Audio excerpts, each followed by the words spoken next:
All right. Hey, folks. My name is Christopher Benny. I'm going to be presenting on the topic of mental health stigma associated with culture. Welcome to my presentation. And if you do not have the ability to hear what I'm saying, the closed captioning is available at the bottom of the slides. This is being generated by Microsoft PowerPoint application. So if there are errors, please excuse them. And also, if you have questions for me, please note them and save them for the end of the presentation. I would also appreciate it if you could mute your Zoom settings, as most of y'all have already, so there won't be any interruptions when the presentation is going on. All right, so to get started, disclaimer is I don't have any formal educational qualifications on this topic. All the material in this presentation is taken from research that was done by other individuals who are proficient in this field, and also with personal testimonies and experiences that were either mine or shared with me. The sources of the research material can be found at the bottom of each slide, unless they're personal testimonies, because that will be private. All right, so who am I? As I said before, my name is Christopher Benny. I use the pronouns he, him, and his. I was born in Brooklyn, New York, but I lived and was educated in Bangalore, India, from the age of 7 to 17. I recently graduated from the University of Wisconsin Stevens Point with the Bachelor's of Science in Biochemistry, and I now work at the University of Wisconsin Stevens Point as their involvement coordinator. In addition, I will also be, and I've also been doing some work with the community initiative that I started with another alumni from UW Stevens Point. Her name is Zantasia Johnson, and the organization is called Difficult Discussions. So what we do is we provide policies and practices that can make organizations more inclusive and equitable, and we do this for free. This presentation is also going to be available on the website within a week. You can find us at difficult-discussions.com. Most importantly, before I begin, I want to state that I am currently occupying the lands of the Ho-Chunk and Menominee people, and so are you if you're in Wisconsin or Stevens Point area. And the lands in the United States of America was founded on the ancestral lands of Native American or indigenous people and built on the backs of enslaved Africans. As we move into this presentation, I would like to introduce a topic of what culture is. So, culture is defined as the customary beliefs, social forms, and the material traits of a racial, religious, or social group. For example, my family is from India, and I'm a first-generation Indian American. As I said before, I spent most of my time as a youth in India. I grew up in Bangalore, which is the third most populated city and the second most populated country in the world. So it has a lot of different cultures associated with it. Though I was brought up in a Christian household, I also took part in celebrations of Hindu and Muslim holidays, such as Holi, Diwali, Eid, Muharram. And while living in India, I also learned about those cultures because I was immersed in it. So, what does culture have to do with mental health? Our values, traditions, uh, and other aspects influence everything about our life, whether it be the food that we prefer, the ideologies that we possess, or the culture, or the shows that we like to watch. It's all a big part of culture and how it influences us. Growing up in India, when I was immersed in a society where people were never open to talk about mental health. Children who needed mental health help were denied this necessity because their family feared losing social status. People with mental health disorders were considered weak, broken, and the word that I hate the most, crazy. Religion took prevalence over professional help. People would rather send their family members who have a mental illness to a priest, imam, or a swami to get counseling rather than a psychiatrist or a mental health professional. As so we move in, we're going to be looking at this NIH study, which is the National Institute of Health, and the article link is at the bottom of the slide, and you can find the slide on the website later on. So there was a report, which I'm going to be referencing, and it tells us that the people's culture accounts for minor variations on how people communicate their symptoms and the ones that they report. The report also goes in to talk about what culture bound syndromes are. The type of help people seek, whether it be professional, through a psychiatrist or a physician, or religious help, or confiding in family and friends, the coping styles that they have, whether it be indulging themselves in work, isolating themselves, traveling, or so on, the social supports they have, whether it be family, friends, community, etc., and the stigma that they face within the community all influence a set of symptoms that people in some societies experience more than others. These sets of symptoms are defined to be culture bound syndromes. So, what I said was just a paraphrased version of what was in the definition. I'm not going to read the slide. So, moving on is what is mental health and what does it mean to people in different cultures? Essentially, the meaning of mental health can be varied based on culture. Different cultures can influence how illnesses are perceived. Some cultures that are heavily influenced by religion might perceive illness to be a lack of devotion or a punishment from the gods, while some might perceive illnesses to be due to dietary reasons. Some cultures might even perceive these illnesses to be due to a person acting out or seeking attention. The slide says that culture also influences the meanings and that the people impart in their illness, and consumers of mental health services whose cultures vary both between and within groups naturally carry the diversity. Naturally carries the diversity directly to the service setting. And again, this is from the same NIH study. So what I'm saying, I'm just backing up with some actual like peer-reviewed data.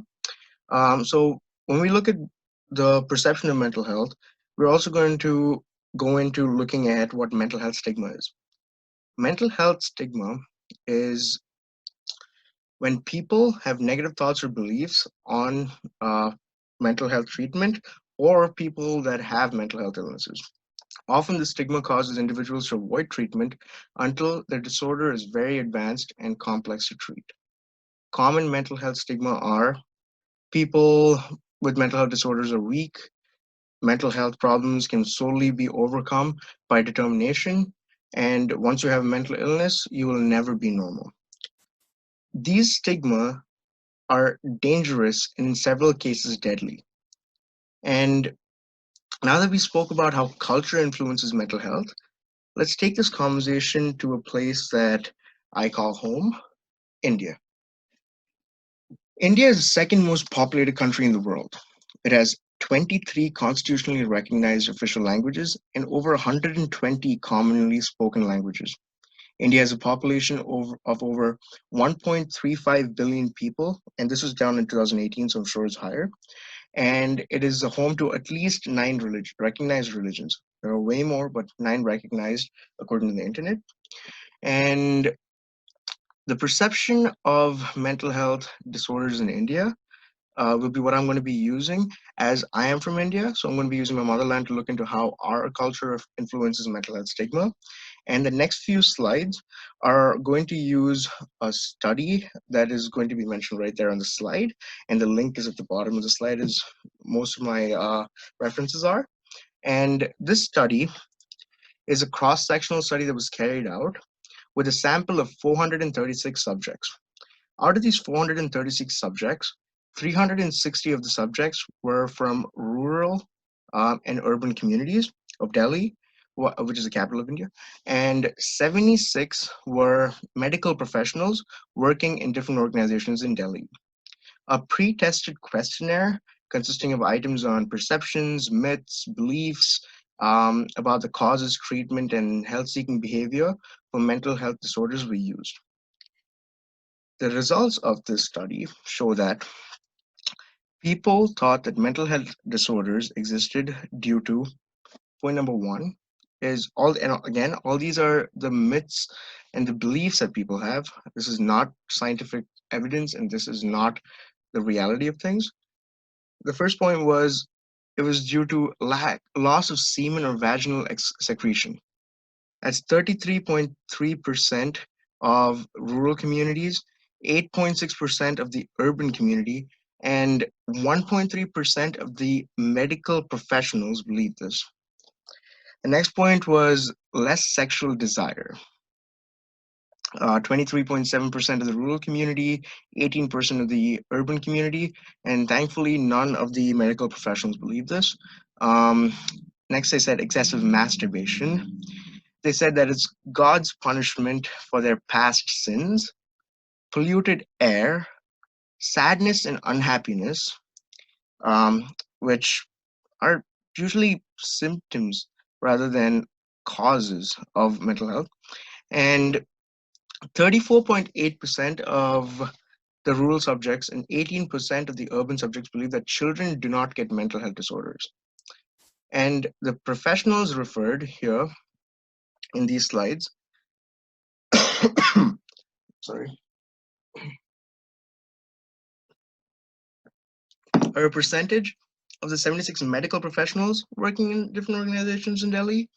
And with such beliefs and lack of understanding of how mental health disorders are caused, let's look at how the treatments are assessed and perceived by the people in the study. So, perception, and in this, 40.2% of the people in rural areas, 33.3% of the people in urban areas, and 7.9% of professionals believed that mental health illnesses are untreatable. So, according to them, once you have it, you're done for. 74.4% of the rural subjects, 37.1% of the urban subjects, and 17.6% of the professionals. Again, 17.6% of the professionals who are medical health in the medical health field did not know that psychiatry is a branch of medicine. More people in rural areas rather than urban areas thought that keeping fast or going to a faith healer can cure them from mental illnesses. And 11.8% of the medical professionals believe the same. The lack of understanding on causes and treatment available influences how the people in the community look at mental health. The fear of being ridiculed when seeking help, and then when you are provided that help, not getting the actual medical help that you need can cause a lot of people to hide their illnesses. To show this, show that this aspect of culture intersecting with mental health stigma is not exclusive to India, let's move to a very different part of the world which shares very few overall cultural similarities with India. So we're going to be going to the United States of America. I hope you can appreciate how that slide looks. I had to like blow it up and stuff. But all right. Perception of mental health in the United States of America. So for the next few slides, I'm going to be using information from mentalhealth.gov. Mentalhealth.gov provides access to US government mental health and mental health problems information. The content for the website is provided by Centers for Disease Control and Prevention, Medline Plus, and National Institutes of Health, National Institute of Mental Health, and Substance Abuse and Mental Health Services Administration, as well as the youth.gov website. So when we look at the perception of mental health in the USA, the first thing that was stated was children don't experience mental health problems. We've seen intersection with this in what the Indian beliefs were too. But in reality, half of all mental health disorders show their first sign before a person turns 14 years old. And 3/4 of mental health disorders begin before the age of 24. Unfortunately, less than 20% of children and adolescents are with diagnosable mental health problems receive the treatment that they need. And which I'm not the half full, glass full kind of guy. So that's 80%. Okay, more than 80% of people don't receive the care that they need. Point two was people with mental health problems are violent and unpredictable.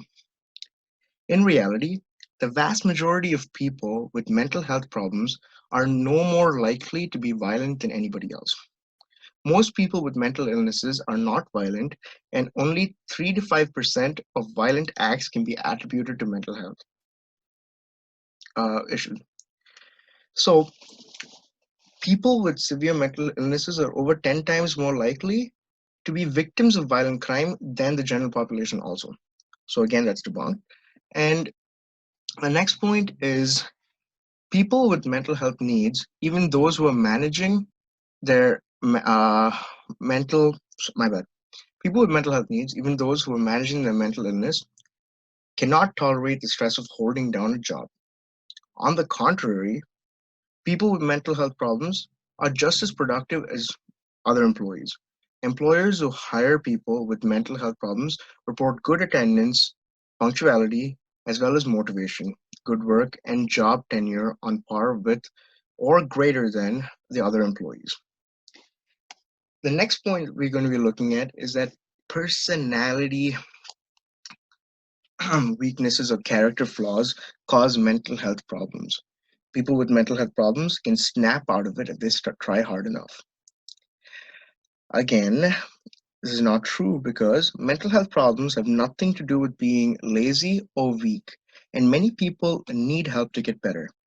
Many factors uh, that contribute to mental health problems include biological factors such as gene, physical illness, injury, or brain chemistry, life experiences such as trauma or history of abuse, family history of mental health problems, and so on.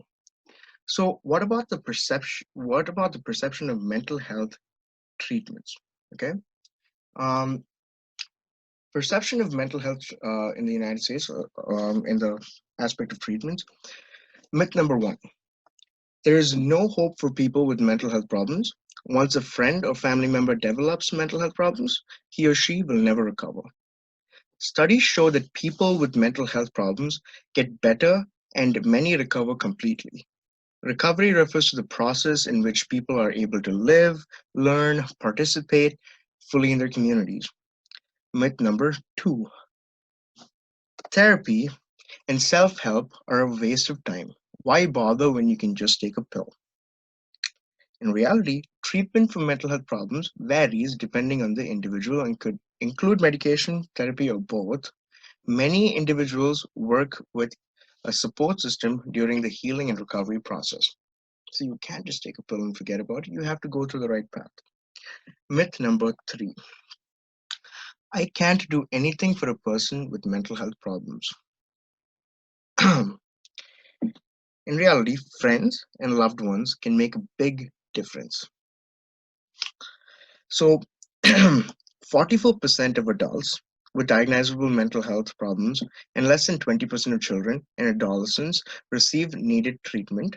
Friends and family can be important influences to someone to get treatment and services they need.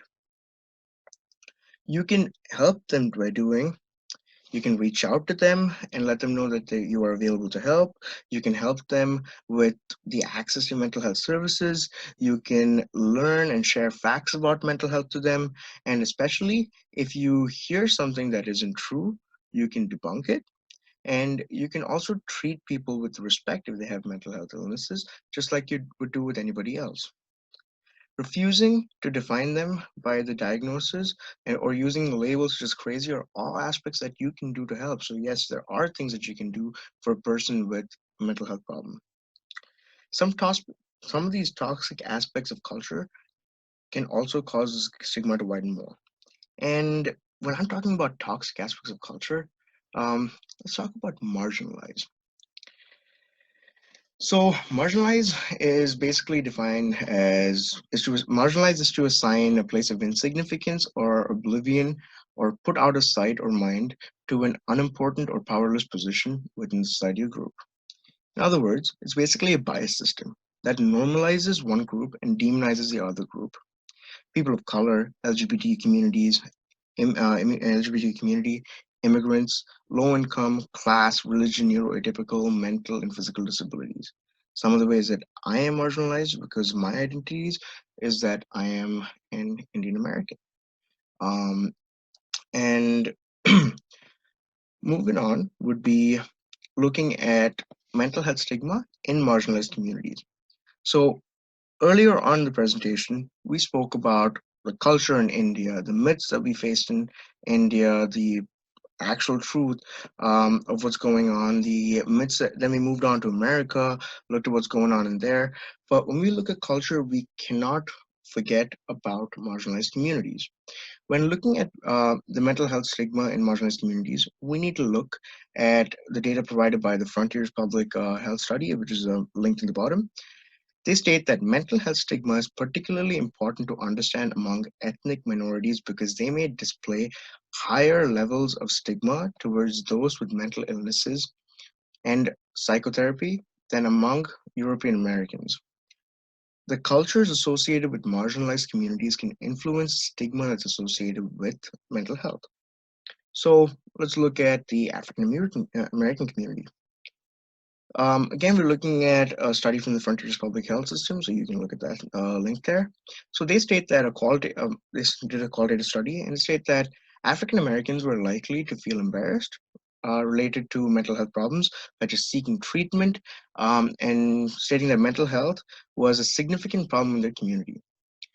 Another qualitative study found similar beliefs and embarrassment, and this embarrassment kept participants from seeking treatment. In order for us to help someone with mental health illness, they need to feel comfortable enough to actually come out and seek treatment. So, if we look at this community, let's look at how gender, sexuality, and mental health stigma overlap. The LGBTQ community faces mental health conditions just like the rest of the population. However, they may experience more negative mental health outcomes due to prejudice and other biases. LGBTQ individuals are almost 3 times more likely than others to experience a mental health condition such as major depression or generalized anxiety disorder. This fear of coming out and being discriminated against for sexual orientation and gender identities can lead someone to go into depression, post traumatic stress disorder, or have thoughts of suicide and substance abuse.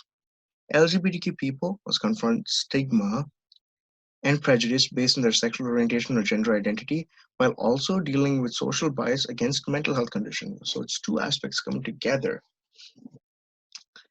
When we move on, we see that some people reported that having to hide their sexual orientation from mental health system for the fear of being ridiculed and rejected, and can cause a lot of stress and like added tension to an already tense situation, an already bad situation.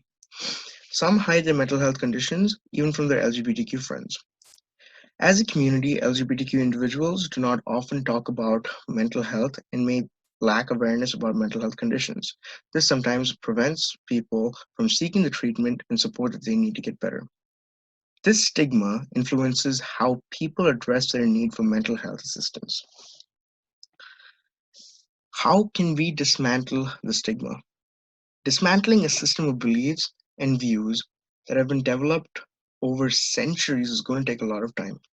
However, we will never be able to do so unless we begin the process and start playing an active role in changing it. Education is, according to me, education is the best tool to overcome ignorance.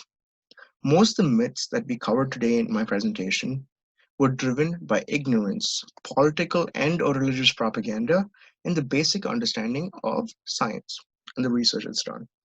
Religion is not a problem unless the people that are interpreting religion and their texts perceive them in a manner that causes them to harm others. Politics, again, is not a problem unless the politician is using hate to gain political capital. Once we begin to educate our communities using scientific knowledge, we can overcome the problems that arise due to ignorance.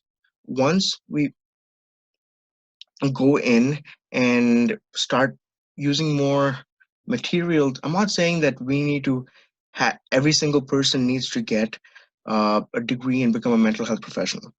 That will help narrow that gap that we have with the lack of mental health services available in the unbelievable wait list that exists for getting mental health.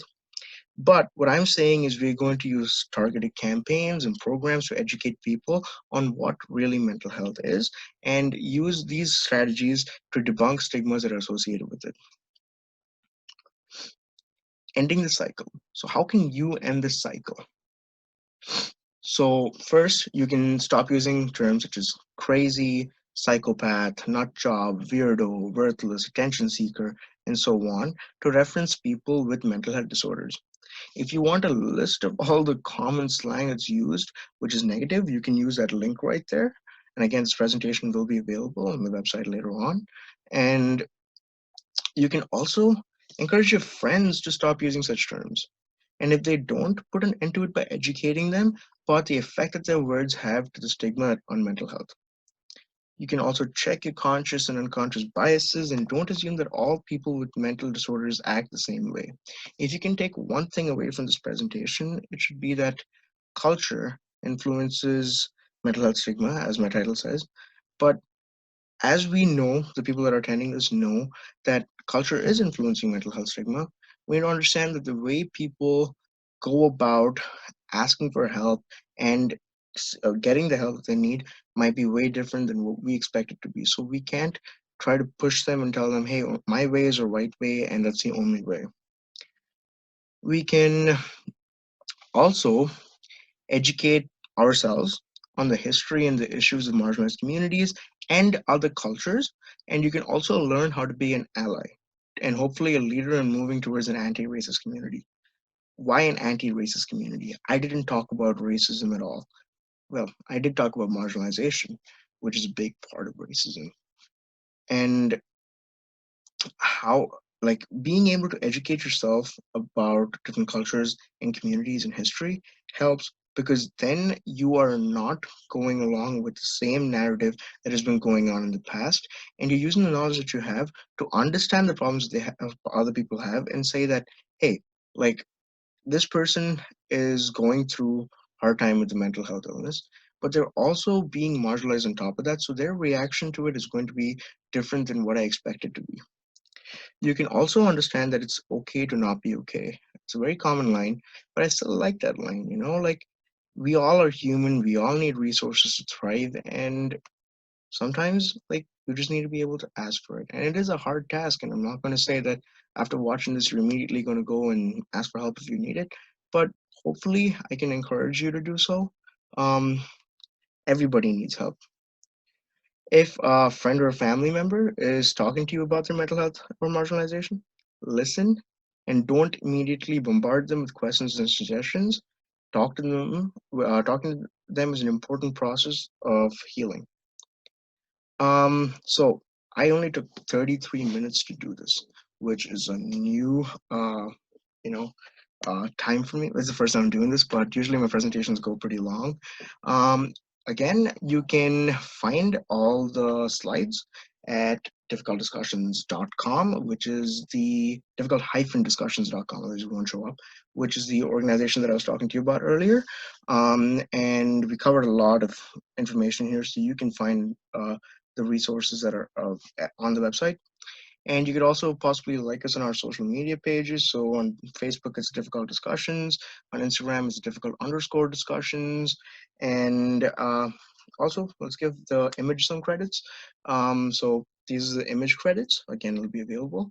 Now I'm going to stop recording so y'all can ask questions. And if you want to remain anonymous, you could shoot me a message after this and we could talk about stuff. But yep, so let me just move on. Stop recording.